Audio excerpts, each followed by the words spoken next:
What's up mga ka-Digimix? Magandang araw po sa ating lahat at muli nagbabalik ang inyong likod upang magbahagi na naman ng video na pwede po natin maging guide o mapakinabangan sa ating mga appliances. Ito po ay all about doon sa ating Sony SHAKE. Ayun, sa mga nakakaalam po niyan, shoutout po sa inyo. Ayan po ay mamahaling audio system mga kaibigan. Ito po yung order natin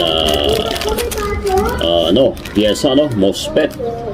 At ito po yung sira, yung value natin ay K16A60W at 60W. Alright, yan po ang piyesa po natin. Ito po bali 10 po ang order natin at from the China origin po ng ating order na ito mga kaibigan. Ngayon, abangan po natin sa ating video kung mapapagana po natin ang pagkakabitan natin ito. Alright, test po natin kung buo po ang ating mga pyesa mga kaibigan. Ayan, kuha po tayo ng isa upang matesting po muna natin.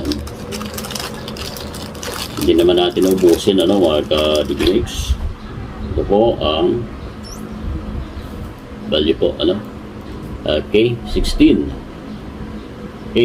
at 60W mga kaibigan. Set natin sa times 1 lang, pwede rin sa times 10. Ayan,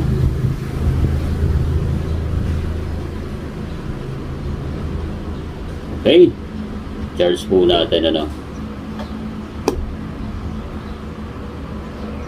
ayun. Good ang ating pyesa mga kaibigan. Ito po ang gagawin natin, ang Mosfet na ito. Ano ba masasabi na good ayun po, tingnan po natin sa ating pag-test. Ito po yung dalawa dyan yung source at drain at gate mga kaibigan.